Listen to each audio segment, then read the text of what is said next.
Bonsoir à toutes et à tous, j'espère que vous allez bien. Bienvenue dans ce 21e et dernier jour du défi de gratitude de Maman Sans Tabou. Alors je suis désolée pour l'heure tardive et inannoncée de ce défi. J'avais prévu en fait de finir le 21 hier, mais bon, comme j'ai manqué un live, j'ai dû rattraper.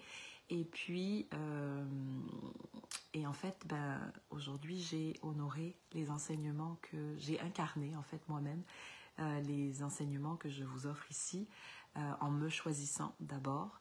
Après une journée passée, en fait, dans les achats de cadeaux de Noël et compagnie, où j'étais complètement vidée et où je n'ai pas célébré le solstice d'hiver comme je l'aurais voulu hier, j'ai décidé aujourd'hui de le faire. Donc ce matin, j'étais réveillée tôt, j'ai commencé par relire mes notes de journal de l'année dernière et ensuite je suis allée marcher en forêt pour profiter du soleil, de la lumière d'hiver. Moi, j'adore les belles journées froides, ensoleillées comme on a en ce moment. Et ensuite, bon, j'avais des activités en famille, donc voilà, il est rendu 6 h du soir, j'ai enfin un petit moment pour moi, pour clore ce défi avec vous. Donc, je rappelle que le défi, on a fait les 7 chakras. Donc là, on est rendu au chakra couronne. C'est celui qui nous relie, qui est situé au niveau de la tête, qui nous relie à l'univers, à plus grand que nous, à la sagesse, à la connaissance. Et j'ai envie de dire à notre mission de vie, en fait. Voilà. C'est ce qu'on va voir d'ailleurs aujourd'hui. Le premier jour, au jour 19, en fait, on a remercié, honoré le fait d'être présent. Donc la conscience de soi. Le jour 20, on a honoré le passé, tout le chemin parcouru qui nous a amené la sagesse que l'on a aujourd'hui. Et aujourd'hui, on va se projeter vers l'avenir en honorant en fait notre mission de vie et en posant des intentions pour l'année à venir. Alors, pourquoi ? Parce qu'en fait, avec le solstice d'hiver qui a eu lieu hier, on entre dans ce qu'on appelle Yule. Alors Yule, c'est l'ancêtre en fait des fêtes de Noël. C'est une célébration, on parle des 12 nuits de Yule, donc célébration où on prend le temps de revisiter tout ce qui s'est passé dans l'année, de remercier. C'est un temps d'introspection.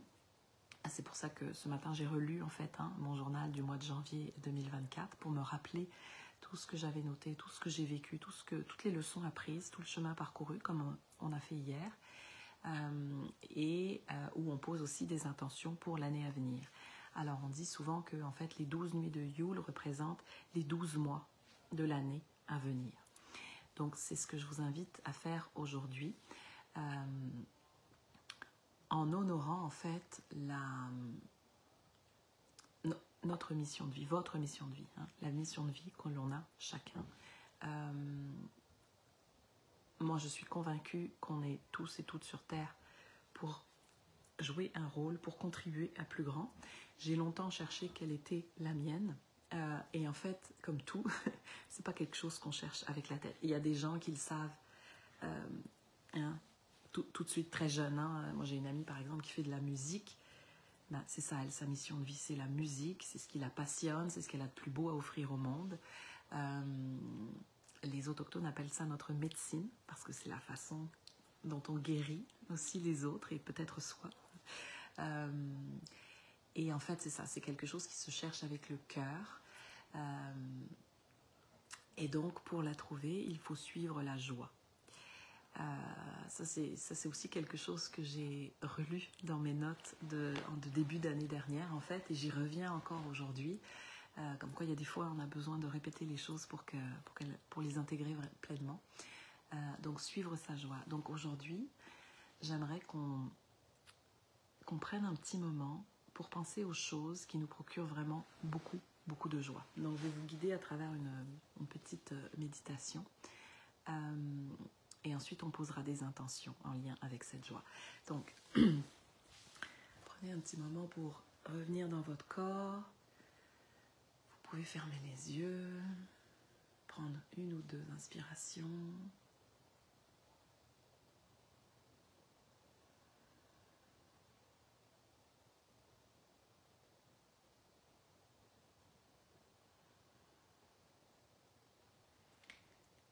maintenant, je vais vous inviter à penser à des activités que vous faites qui vous procurent énormément de joie. Souvent, ce sont des choses qu'on fait et qui nous font perdre complètement la notion du temps. Parce qu'en fait, on est pleinement dans qui on est, dans ce qu'on aime. On ne voit pas ça comme une corvée du tout. Donc, essayez de penser à une ou deux activités qui vous procurent ce sentiment-là. Alors, si vous êtes multipotentiel, vous en avez peut-être plusieurs, c'est correct.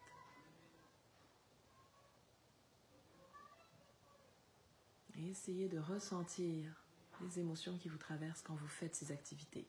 Visualisez-vous en train de les faire.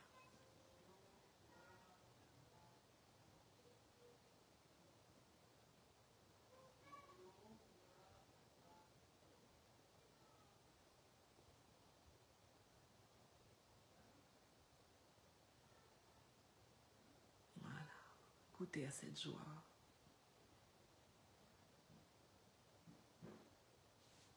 Et maintenant, remerciez. Merci à ces activités de me procurer autant de joie, autant de plaisir.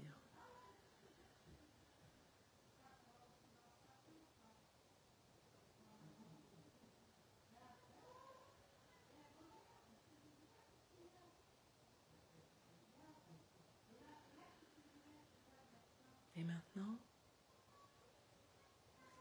pensez à des activités qui vous procurent de la joie, mais que vous n'avez pas faites depuis très longtemps. Peut-être des passions que vous avez mis de côté depuis que vous êtes devenue maman. Moi, je sais que c'est ça ce que j'ai fait avec le chant et la danse pendant presque 5 ans. Ou des activités que vous faisiez plus jeune, quand vous n'aviez pas autant d'obligations professionnelles, par exemple.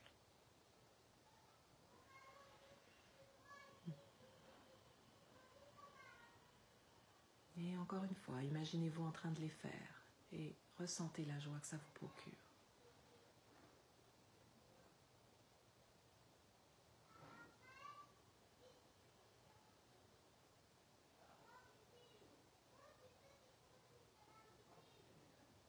Et puis, cherchez au fond de votre cœur comment vous pourriez renouer avec ces activités.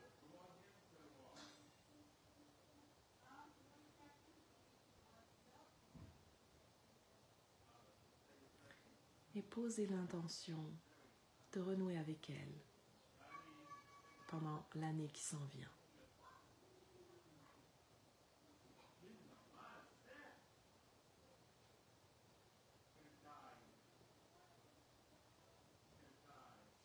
Et remerciez. Merci à ces activités d'exister. Merci à moi de les honorer aujourd'hui. Merci au moi du futur de renouer avec elles. Merci à la joie de me guider dans cette reconnexion, cette redécouverte.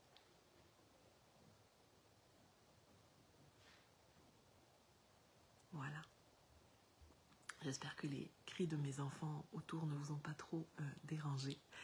Donc voilà, je vous invite pour 2025 à vraiment suivre votre joie et à poser des intentions pour l'année à venir. Qu'est-ce que vous aimeriez voir se réaliser pour vous, pour votre entourage, même dans le monde, hein, vous pouvez faire des vœux de grande envergure. Il ne faut vraiment pas s'empêcher de rêver.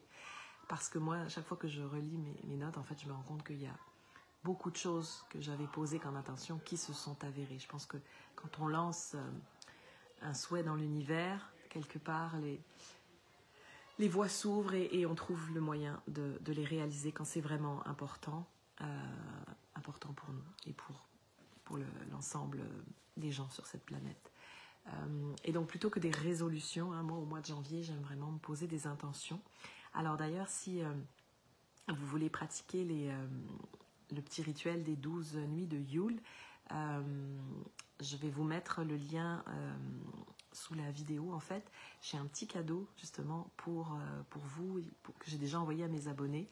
Une petite routine matinale que j'ai et un petit exercice d'écriture. L'écriture, moi, c'est justement une de mes médecines.